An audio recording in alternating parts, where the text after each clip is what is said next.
All right, guys, welcome back to another news roundup, news show where I highlight the most important LEGO news of the past couple of days, weeks, my thoughts, any other happenings regarding LEGO, even sales, stuff like that, that other people just don't talk about.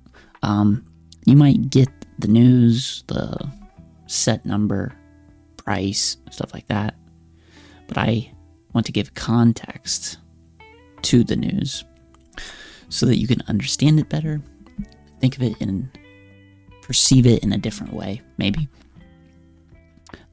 So without further ado, the first segment and topic that I want to get into today is Pokemon. Okay, so Pokemon, biggest IP in the history of mankind. Now, what is an IP? IP is intellectual property. That is something that LEGO doesn't own. Things that LEGO does own, like Ninjago, Castle, City, all stuff that LEGO owns themselves. They've created it. They can do whatever they want with it. Now, Pokemon, they can't do whatever they want with it. They have to get the rights from Nintendo, from Game Freak, to be able to make sets based off of Pokemon. That's why Mega Bloks has had so many Pokemon sets, because they had the rights locked down on that. That's like the only reason that Mega Bloks was in stores and on shelves. Other than that, Mega Bloks is dead. And now that their contract has ran out with Pokemon, Mega Bloks is dead. Okay? So if you like Mega Bloks, I'd go pick up every set you possibly can right now, because they're dead. They're gone.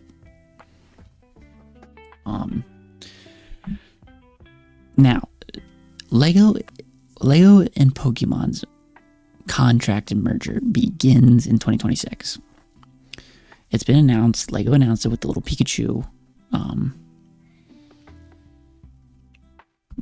tail, so that they could show that they are making sets. But the thing I want to talk about is, how are they going to do it? Are they just going to make molded? Are they going to make molded little tiny Pokemon like they do animals, Jurassic Park like they do dinosaurs?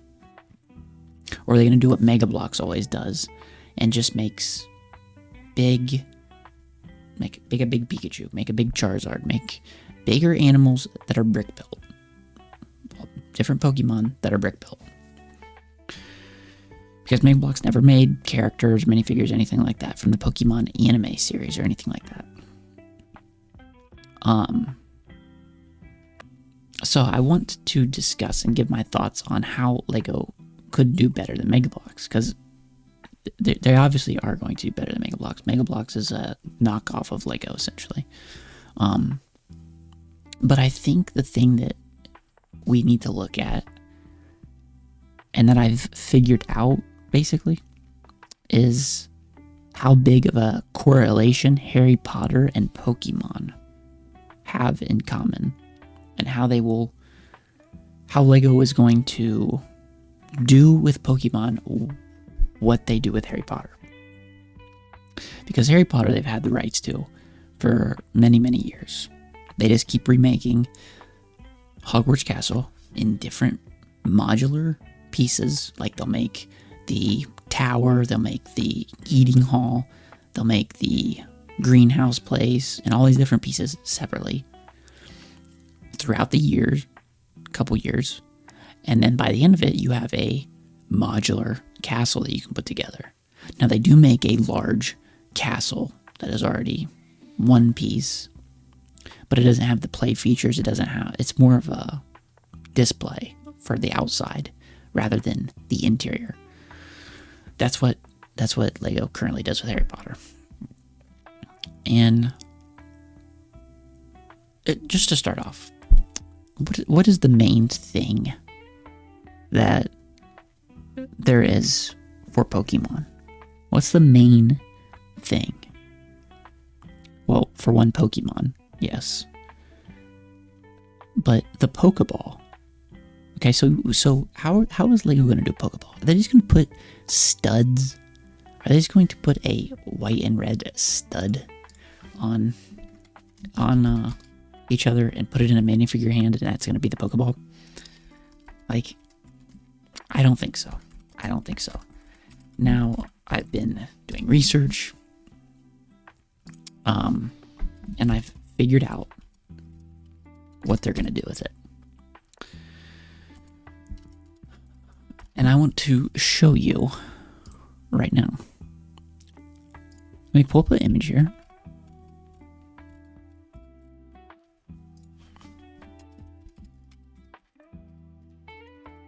And again, this show isn't going to be a fast show where you're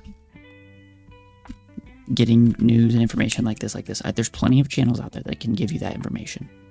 I got show notes, I got stuff set up, and I'm going to just take my time and really gush about what I think is going on and how it's going to work. So, see this? This right here? This is called the Golden Snitch, okay? This is a Golden Snitch, and as you can see, this goes into a minifigure hand. Goes into one of these minifigure hands, right here. That is how they're going to do Pokeballs, guys. They're going to do Pokeballs with this little knob here that goes into the minifigure hand. And imagine without the wings, and it's going to be red and white. It's going to be a Pokeball. It's going to have the printing of the little black button. And that's how they're going to do a Pokeball. But if we look up Lego Pokeball, I guarantee you the only thing people make are studded ones.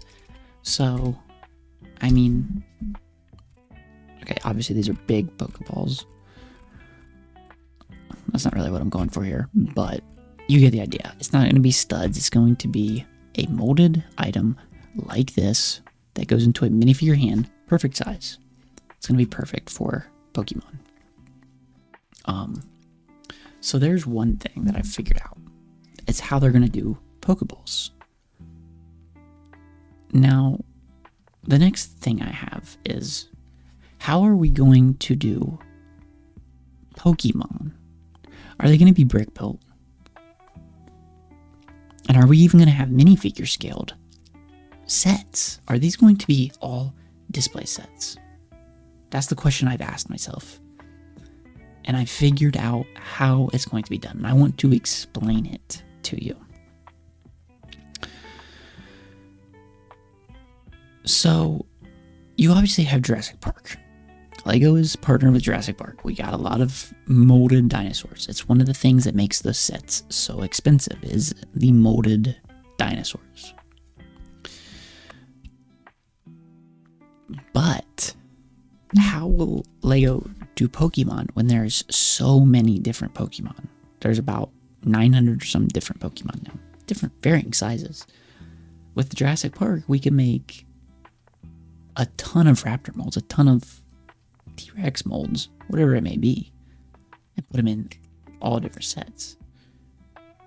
Kind of harder to do with 900 different Pokemon to just throw them in come out with a new Pokemon mold in every set.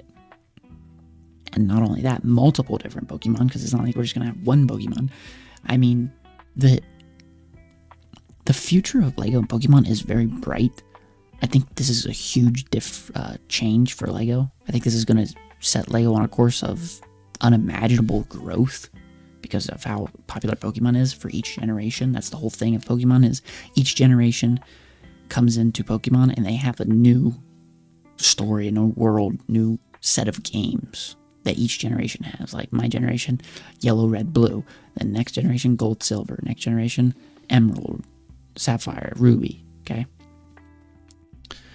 I'm kind of getting off topic here, but I don't want Lego to do brick-built Pokemon. I don't want it. I don't want it. And I would like to know if you do too, because I don't think a lot of people out there do want brick-built Pokemon. Like, I barely have enough room as is for the stuff I have. I got the DeLorean right here, the Old Republic Attack Shuttle, I got Lion Knight's Castle up here, literally covered up because I don't want dust on it. I need to get a new shelf. But that's what I'm saying is, I don't want to buy a brick-built Pikachu. I don't want to buy a brick-built Charizard. I don't think it will look good. I don't want to spend my money on one on one Pokemon that's brick built. Yeah, Lego will make it look good, but I don't want to display one singular Pokemon. I'll go get a statue. I'll go get a good statue from some retailer that Pokemon has already doing that. No, I want minifigure sets. I want Ash Ketchum. I want Brock. I want Misty. I want all the generations of the anime. I want the Kanto region, Johto. And I think that there's a possibility that we will get that. Because Lego knows that they can't just survive making Pokemon by making brick-built animals. Brick-built Pokemon. Now, the thing that I also come across is another Harry Potter type thing. And I want to show it to you.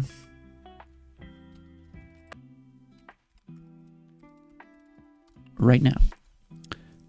And it is the Harry Potter CMF. Now, this is Dumbledore through Harry Potter, with Harry Potter. But do you see how they made this? This is a CMF, obviously. So you're going to get higher quality of a new mold, stuff like that. That's what they do in the CMFs. But they can make molds this size, and it would go along perfectly with Pokemon. They can make a Pikachu this size, that small, and it get across well. Like, that you can make a Pokemon in this minifigure size, and you get across well. Obviously, there's different molds for different Pokemon. There's going to be a ton of different sizes. Like, some sizes of Pokemon are huge or 20 feet tall. And we'll cross that bridge when we get to it. But obviously, you have Jurassic Park. We make the bigger molds. We make stuff like that. All different sizes of molds. But with the small molds, I think that Lego will do this. Like, imagine a little Pikachu. Imagine Squirtle, Charmander. All these little Pokemon that can be in this mold. Now the caveat with that, guys, the problem with that is Lego's not going to be making a ton of different Pokemon. They're not. They can't.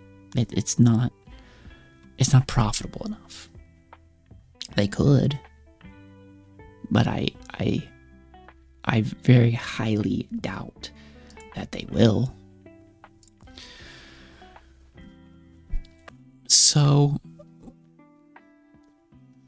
I think, and that would make such a high, basically sought after and FOMO factor for if they make molds of Pokemon, and like it's like a one and done thing. Like, say you make the minifigures for Pokemon. You make Ash, you make Brock, Misty, Professor Oak, that first Kanto region. You make a set somehow. Let's just say the laboratory where Ash goes in and gets his Pokemon and gets Pikachu. Obviously, they're going to make Pikachu over and over and over. And they can do it in this style with Dumbledore and his little, whatever the thing's called. Phoenix. But the Pokemon that they won't continue to make, like, I don't know how they would do it. I don't know how they'll decide. Like, they're not going to be making Rattatas. They're not going to be making Pidgeys. It's going to be more famous Pokemon. But by doing that, say you make a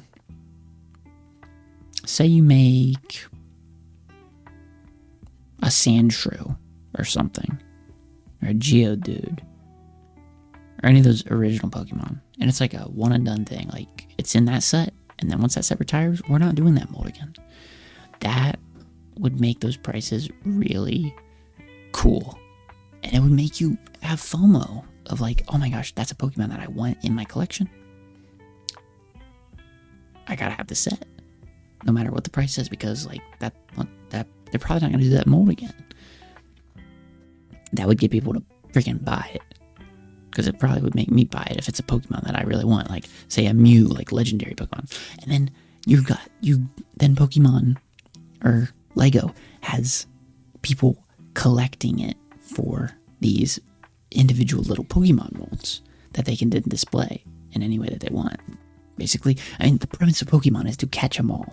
Ash Ketchum, the main protagonist of the entire Pokemon genre and world, is Ash Ketchum, because we're supposed to catch them all. We're supposed to collect them all.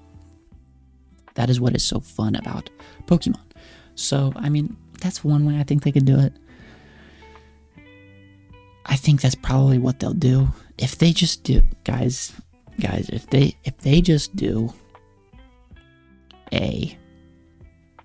if they merge with Pokemon and the only thing they're going to do is make brick built Pokemon, terrible. Terrible. Trash. I'll never buy a single set. I'll never buy a single I will never buy a single Pokemon set if they only make brick built things. Brick built Pokemon things, like brick built Pokedex, stuff like that. Even if it's like brick built Pokedex, stuff like that, I will not buy it. Now, if we're making minifigure Pokemon stuff, I'm all over it. And I think that's what they're going to do. Lego did not merge. Lego did not pay Pokemon to do this for brick built Pokemon. So that's what I have to say about that. That's what I think is going to happen. Now, again, this all happens in March 2026. So we'll see when the reveals start happening. Unfortunately, the first reveal for their merger was a brick built Pikachu tail. So, I mean, we know the first Pokemon stuff that comes out is going to have to do with Pikachu, because Pikachu is their icon. Eevee and Pikachu is the icon of Pokemon, so it's going to be something to do with Pikachu at first. But CMF line, stuff like that, man, I'd love to start collecting the little Pokemon molds in Lego form. But yeah, that's all I have to say on that. Next up, we got some Pirates of the Caribbean news. They finally revealed it. They finally revealed the long-awaited Black Pearl.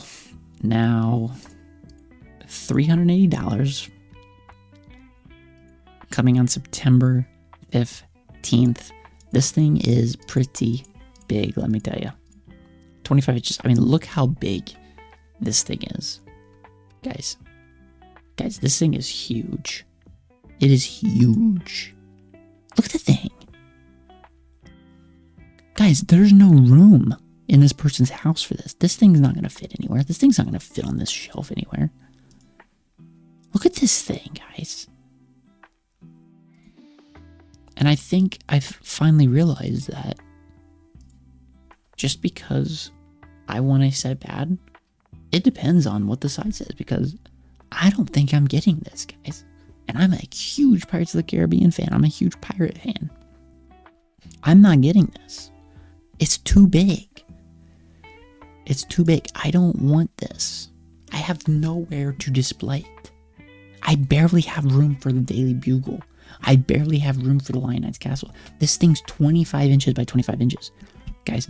And not only that, we're hyped up about a black ship. Like, this thing's nothing but black. Like, I hate to be that guy. I don't want to be a downer and depressing, but it's not pleasing to me.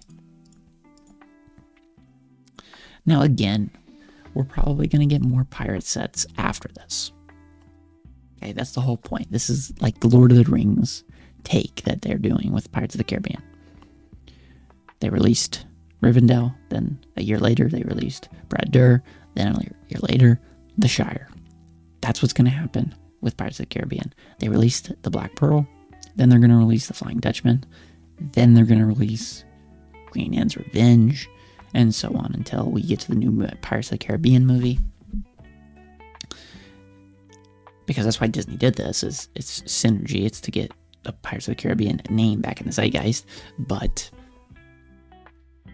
guys, the 8 minifigures, $380. I mean, I'm just getting the minifigures on their own because they look amazing. The minifigures look amazing. I'll give it that. The Jack Sparrow stuff like that, awesome. The skin tone for the torso matching his face, beautiful. Like, that's an amazing Jack Sparrow. Amazing Barbossa. Cool interior with the color. But this is the problem right here. 25 inches by 25 inches. Huge problem. And that was obvious. Like, people want to complain. And they say Lego downscaling. We get X-Wings in Star Wars. Then the next over the years, we've gotten smaller X-Wings. I think that the previous Black Pearl was a perfect size.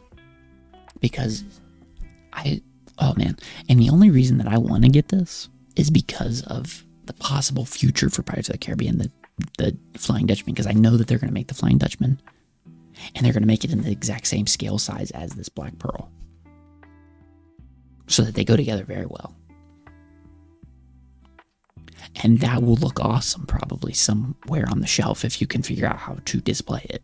If you can figure out a good way that it remains clean and not dust-free, or dust-free. But the way it sits, like, it's too tall. I wish it was a bit smaller, and then it could have been a bit cheaper. I don't think I can pay. I cannot consciously pay $380 for a black set, just a black ship. I can't. I don't know if you can, but like, and you get the compass for the gift of purchase. I don't know. I don't think I can do it. $380 for this set. Even if it was $300, I don't think I would, because it's so big. Like, I don't know about you guys, but I want stuff that I could display and keep clean in a shelf, in a glass shelving system of some sort. And there's no possible way that I can do it with this. But that is what it is. I mean,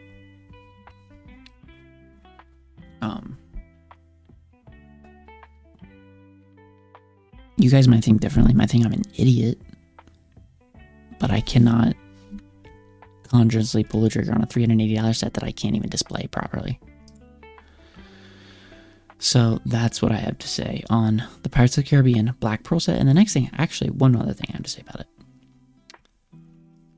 This isn't the Black Pearl. Nowhere on this set is the Black Pearl. Like I said, I told you weeks ago. This is Jack Sparrow's ship. I don't know how you guys feel about that. It is what it is. Lego came out, commented on Instagram, and said it was a creative decision that they and Disney came to name it Jack Sparrow's ship. So, like we said, it wasn't going to be called Black Pearl, probably because the name Jack Sparrow holds more value. Is what it is. Moving on, I want to talk about Bricklink Designer Program Series 6. Okay? Now, the Series 6 is going to be going up for pre-order on October 6th. Now, why is this important? Why is it important so far out that it's going to be going up for pre-order on October 6th? Why are you telling me? Well, finalizations for Series 6 ends on September 1st. That's in a few days. September 1st. And going historically, us looking at Series 5, pre-orders came out on June 10th for that. So you could pre-order it on June 10th. With the finalized reveal of the set and prices on May 1st. So that's about a month prior to the pre-orders coming out. So we should expect the final reveal of the sets with prices sometime around early September. I could see it the first week of September, second week maybe. But like I said, going off of the history of what they do, we're going to be seeing the finalized designs of this very soon. Now, what they currently are, what I mean by this is, so you see all these sets right here. We've got the Off-Road Adventure, the Art Factory, the Gold Mine Expedition, the Outlaw Forest Den, and the Sequoia Tree Trail. These are not what they're going to look like when we get them. These are what the designer, the people who submitted them and got them voted on and stuff like that, that's what they made. This is 3D renderings of what they did. But LEGO is working with the creator the past couple of months to improve it, make it more in line with LEGO, make it look more like what a LEGO set would normally look like if you were to buy it off of a LEGO shelf in store. Because obviously it's a bit messy. I mean, they usually look a bit messy, and LEGO refines them and improves them structurally and visually. So, I mean, we should be getting the final reveal of what they're actually going to look like very soon, which is very exciting, especially concerning the Gold Mine Expedition and the Outlaw Forest Den, because these are the heavy hitters right here. The Gold Mine Expedition, a Western set, and a new castle set for the Outlaw Forest Den, which is for the Wolfpack. Oh man, heavy hitters. We know that the Wolfpack's the Outlaw Forest Den gonna sell out first immediately, and I think when what LEGO's done with refining this is probably gonna look amazing. And as far as the Western Gold Mine, I think it's gonna look very good as well. Now, talking about when these go up for pre-order on October 6th. In the past, it was always 30,000 sets. Okay, so if you don't know, when a Bricklink designer set goes up for pre-order, there's 30,000 on the store. 30,000 go up for sale.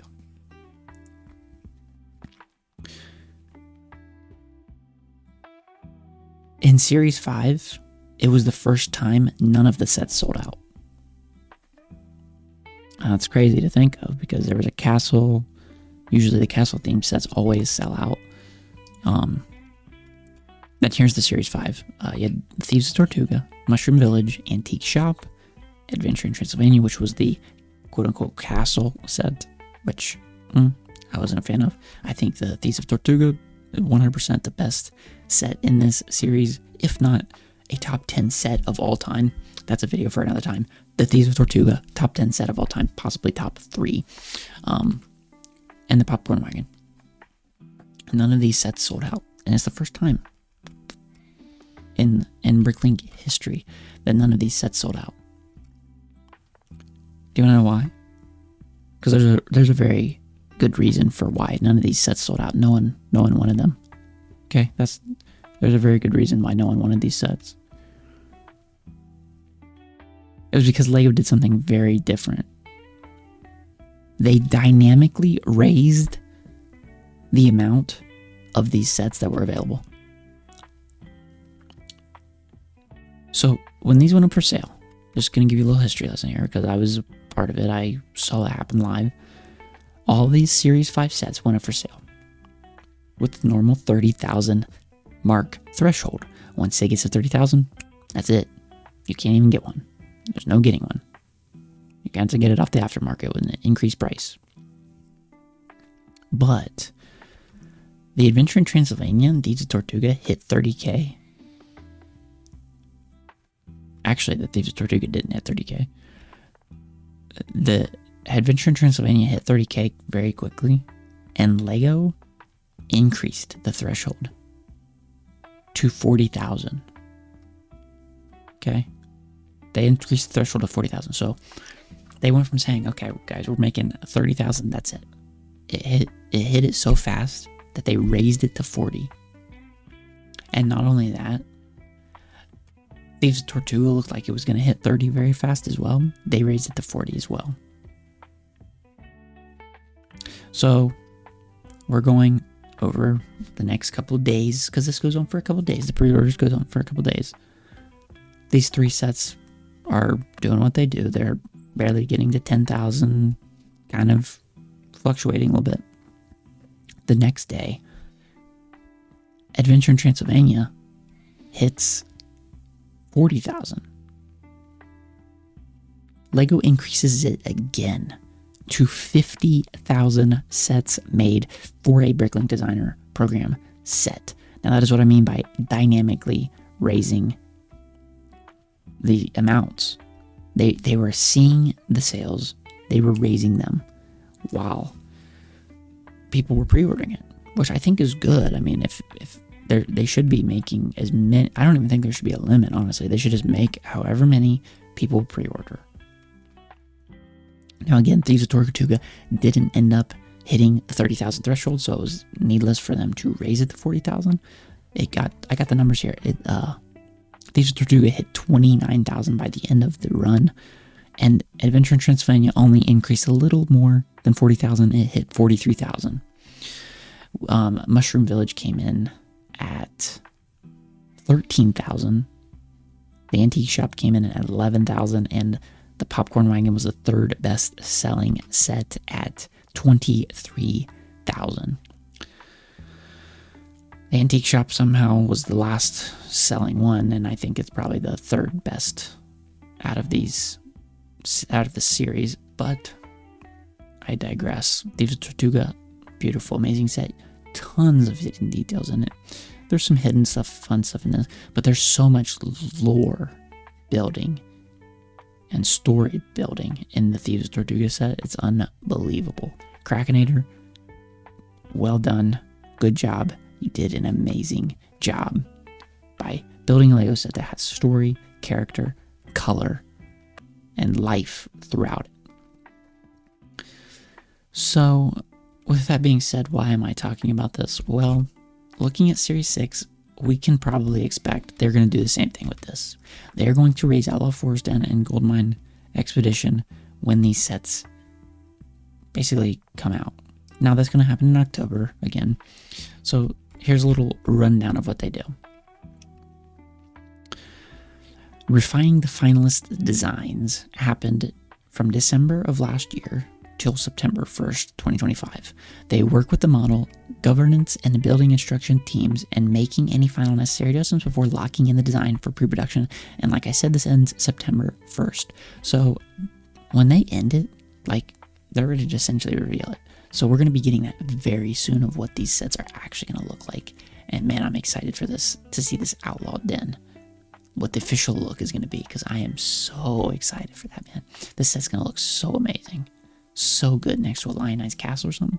And the way it has like more of a more verticality than it does.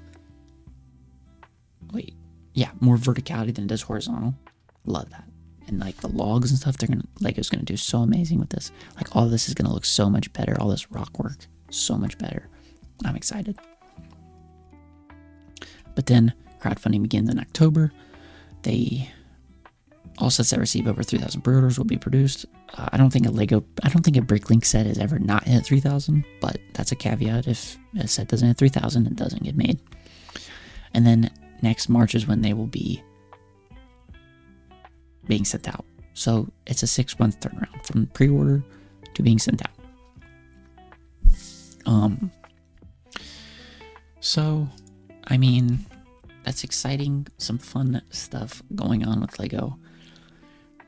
That's about it for today's show. I don't think there's much else to talk about. I mean, you got some Star Wars news. I don't think there's too much that I want to get into with that, because, guys, talking to the real ones that are still here, okay? If you're still listening to me ramble and gush and be goofy and dumb over LEGO, I like you. You're cool. You mean a lot to me. But with this channel, I want to continue to do stuff like this where I break down things, give a lot of context and a lot of info, and don't overload the info. Do stuff that actually is important, actually matters, that I want to talk about. My hair is going crazy right now. I look like freaking Davy Crockett with a raccoon or something. But I want to keep doing stuff like this. And with that, the future is, okay, well, the future of a Lego creator, a Lego person on YouTube or any realm, TikTok, whatever it may be, is ambassador, obviously.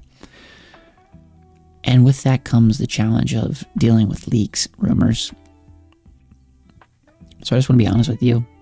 I don't know how much I'm going to be covering leaks and stuff like that, because I did a poll, honestly, and nobody even watches videos for leaks. They said they watch it for relaxing, and they like watching long videos while they maybe build Legos, maybe do stuff like that.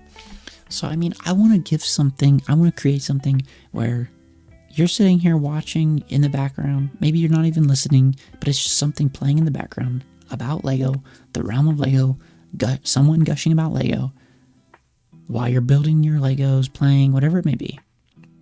I mean, you could be a 90-year-old person, you could be a 10-year-old person listening right now. I don't know. But I want to give something like that and continue to make stuff like this. So if there's something you want to say, let me know. If you like listening to it like this, if there's a different aspect that you want me to try to incorporate into this show, please tell me. Because, I mean, this is an us thing. It's not just a me thing. I want to do what I want to do, obviously, by doing this. But I want to do something that is beneficial if I don't see it. So point out to me something if it's not being beneficial, if it's too much rambling, whatever it may be. Because I do want to get better.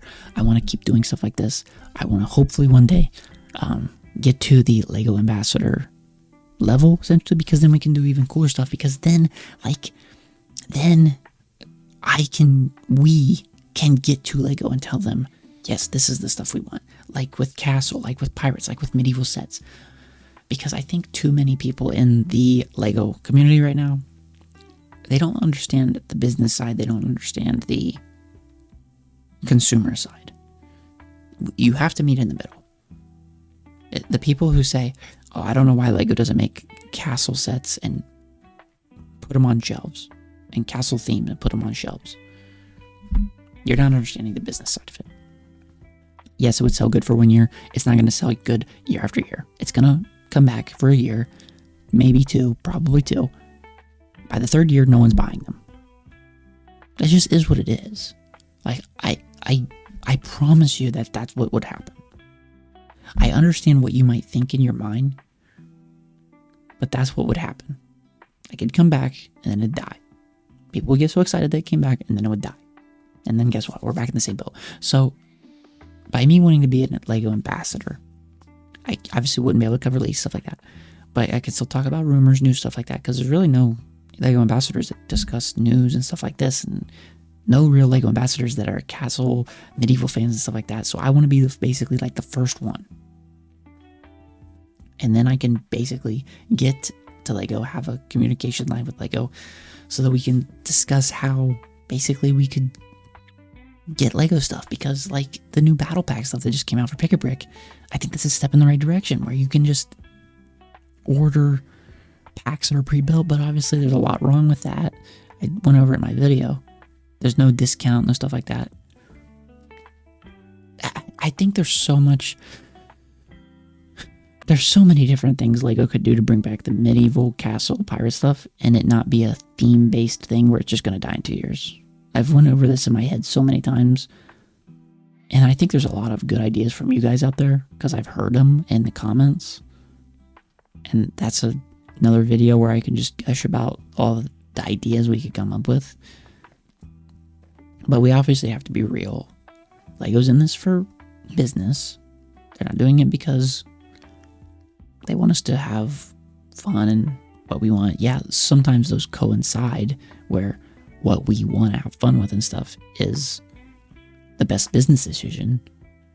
But a lot of times it's not, because just like with Castle, people and kids and adults, mostly the kids, are not clamoring for Castle sets. is what it is. Yeah, you have outliers, but is what it is. So I'm kind of getting off topic here, but that's my goal with this, is to just give us all something to basically listen to, do while we're doing whatever we're doing. But I'm going to be very careful with leaks. Not going to talk about them really. I'll discuss them in safe ways, like if there was a Death Star from Lego, what would we want the gift with purchase to be? A hangar build? A little TIE fighter or something that would go in a hangar? That would be pretty cool. So if you know what I'm saying here, you'll understand that that's how I will cover leaks and stuff going forward. And even with the whole Pokemon segment I had today, I didn't have to discuss leaks at all in that. There's a lot. There's not a lot. There's a couple leaks for Pokemon, but I was able to do that entire segment without going into any leaks. Now, the leaks are only just the set and price and stuff like that, but we can still communicate and have fun, theorizing what Lego could do with the Pokemon theme without going into the leaks rumors. So, anyways, I'm gonna quit rambling because I feel like I am. We're already at like 40 minutes. Oh my gosh. Hope you enjoyed this show. And again, I would probably like to do other things other than just news.